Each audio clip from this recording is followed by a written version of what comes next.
Assalamualaikum warahmatullahi wabarakatuh.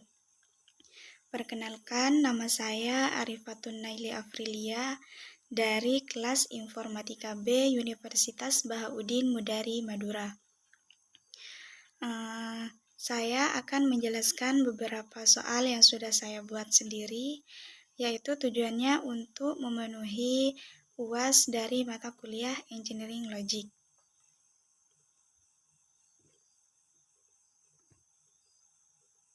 Soal yang pertama ialah tentang algoritma Dijkstra.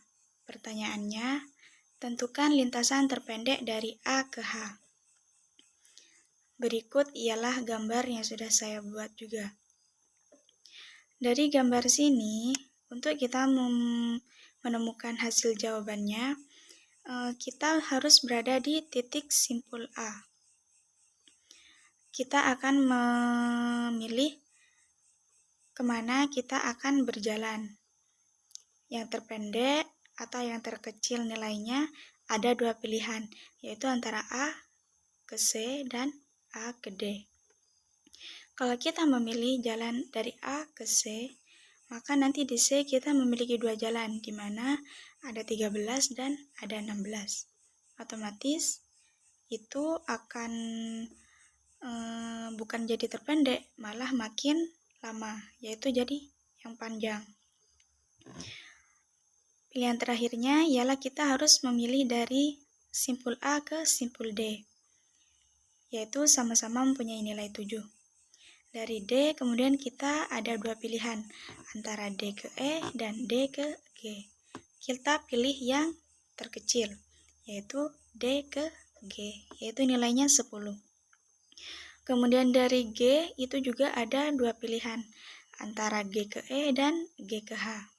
Nah, di soal itu kita harus mencapai H. Berarti jalan yang sudah kita pilih ini sudah merupakan jalan yang terakhir, yaitu dari G ke H. Nilainya 11. Kemudian gambar yang dihasilkan adalah seperti ini. Nah, di sini tadi itu simpul A, simpul D, dan simpul G, yang terakhir simpul H. Kemudian kita akan menjumlahkan nilai-nilai dari bobot yang sudah ada di gambar sebelumnya tadi, yaitu 7 ditambah 10 ditambah 11 sama dengan 28. Kita beralih ke soal yang kedua, yaitu tentang algoritma hapus. Pertanyaannya, tentukan lintasan pendek dari A ke H. Lagi-lagi simpulnya kita harus berada di A. Jalan yang pertama sama-sama seperti soal yang pertama tadi. Kita harus memilih jalan yang terpendek, yaitu berarti kita akan memilih dari A ke simpul B. Kemudian dari simpul B itu ada dua jalan. Kita pilih yang terkecil, berarti dari B ke simpul C. Dari simpul C kita juga memiliki dua jalan. Yang terkecil kita akan memilih dari C ke simpul D. Dari simpul D kita juga akan memilih jalan yang terkecil lagi, yaitu dari D ke simpul E. Kemudian dari E, karena sudah memiliki satu jalan, berarti dari E ke simpul G. Dari simpul G itu memiliki dua jalan lagi. Kita ambil yang terkecil, yaitu dari G ke simpul F. Dari simpul F, kita menuju ke simpul H yang kita tentukan tadi. Kemudian hasil gambarnya akan terlihat seperti ini. Nah, kenapa perbedaannya itu dari algoritma Dijkstra dengan algoritma hapus ialah hasil jawabannya. Kalau algoritma hapus itu gambar-gambarnya yang tadi itu dihapus. Jadi kita cuma menggambarkan jalan yang kita tempuh. Sedangkan kalau algoritma Dijkstra itu kita akan menulis gambarnya dari awal tapi kita akan menebalkan jalan yang kita tempuh. Nah, tadi jalan yang dipilih itu ialah dari simpul A ke B, kemudian ke C, ke D, ke E, ke G, ke F, dan ke H. Kita juga akan menjumlahkan bobot-bobot nilainya, yaitu dari 3 ditambah 2, ditambah 2, ditambah 2, kemudian ditambah 3, ditambah 3, dan terakhir ditambah 8. Dan hasilnya ialah 23. Kita lanjut ke soal yang ketiga. Masih sama tentang algoritma hapus. Pertanyaannya ialah tentukan lintasan terpendek dari A ke E. Dan lagi-lagi ini simpulnya tetap di A. Dari A kita memilih jalan yang pendek. Yang terpendek yaitu dari A ke simpul B. Kemudian dari simpul B itu hanya memiliki satu jalan, yaitu dari B ke simpul C. Dari simpul C ini memiliki dua jalan. Yang pertama dari C ke E dan C ke D. Kalau kita memilih simpul C ke simpul D, maka kita itu masih harus menempuh satu jalan lagi, di mana dari D ke E. Kalau misalkan kita memilih dari simpul C ke E, kita akan langsung sampai ke simpul yang kita inginkan. Jadi cukup hanya menempuh satu jalan lagi. Dan nilainya itu juga sama-sama 10. Jadi kita lebih memilih yang lebih efektif atau lebih cepat. Berarti dari simpul C kita langsung menuju simpul E. Jadi jawabannya itu lintasan terpendek dari A ke E adalah dari simpul A ke B, kemudian ke C, dan ke E. Kita juga akan menjumlahkan bobot nilai dari gambar yang tadi. 5 ditambah 5, kemudian ditambah 10, sama dengan 20. Sekarang kita sudah sampai pada soal nomor 4, yaitu tentang aljabar boolean. Soalnya ialah perlihatkan bahwa A dikali dalam kurung A aksen plus B sama dengan dalam kurung A dikali B aksen. Dari nilai yang kita tentukan ialah A sama dengan 1010, sedangkan B sama dengan 1100. Kemudian kita akan buat tabel seperti ini. Kita masukkan nilai A dan juga nilai B. Kita cari terlebih dahulu A aksen.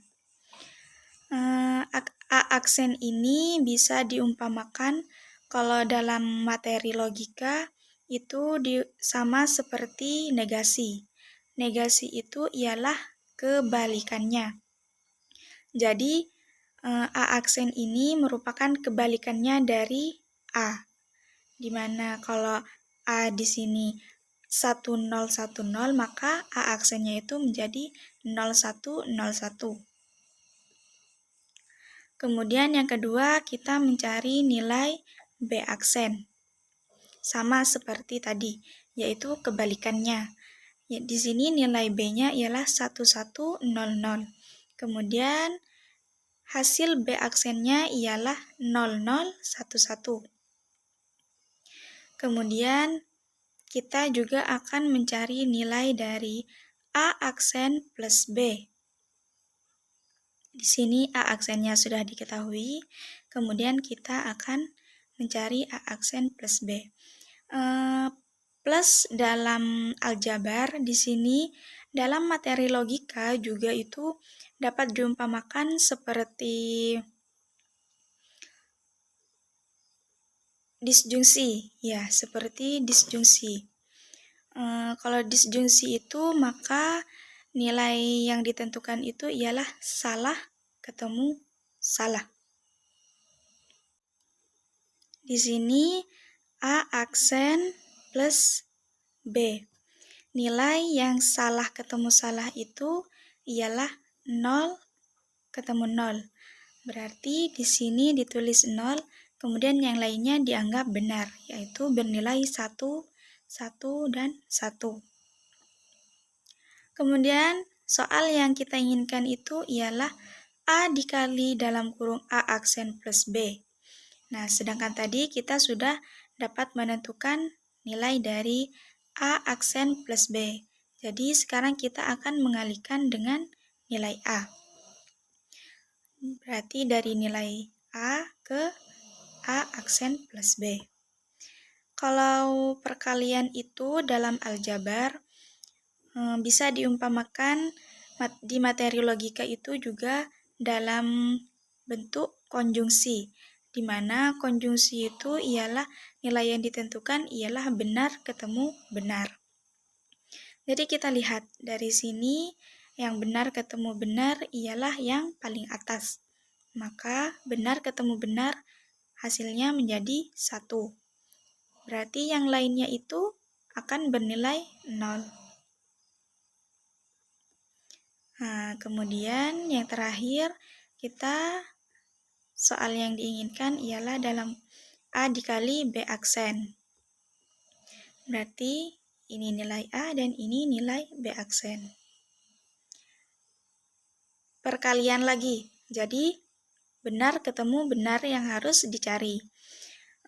Di sini benar ketemu benar ialah baris ke-3, yaitu bernilai 1 di sini. Yang lainnya maka akan bernilai 0. Di sini sudah sampai pada soal yang terakhir. Dengan pertanyaan perlihatkan bahwa P aksen dikali Q aksen sama dengan P plus Q dalam kurung aksen dan P dikali Q dalam kurung aksen. Dari P sama dengan 1, 0, 0, 1, 1, sedangkan Q 0, 1, 0, 1, 0. Kita juga membuat tabel seperti tadi. Kita masukkan nilai P dan Q.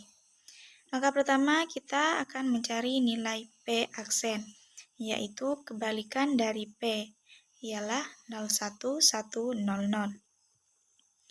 Kedua juga kita mencari nilai Q aksen, yaitu kebalikannya juga. Hasilnya ialah 1, 0, 1, 0, 1. Lanjut kita akan mencari nilai P plus Q, yaitu plus yang dalam logika dapat diumpamakan seperti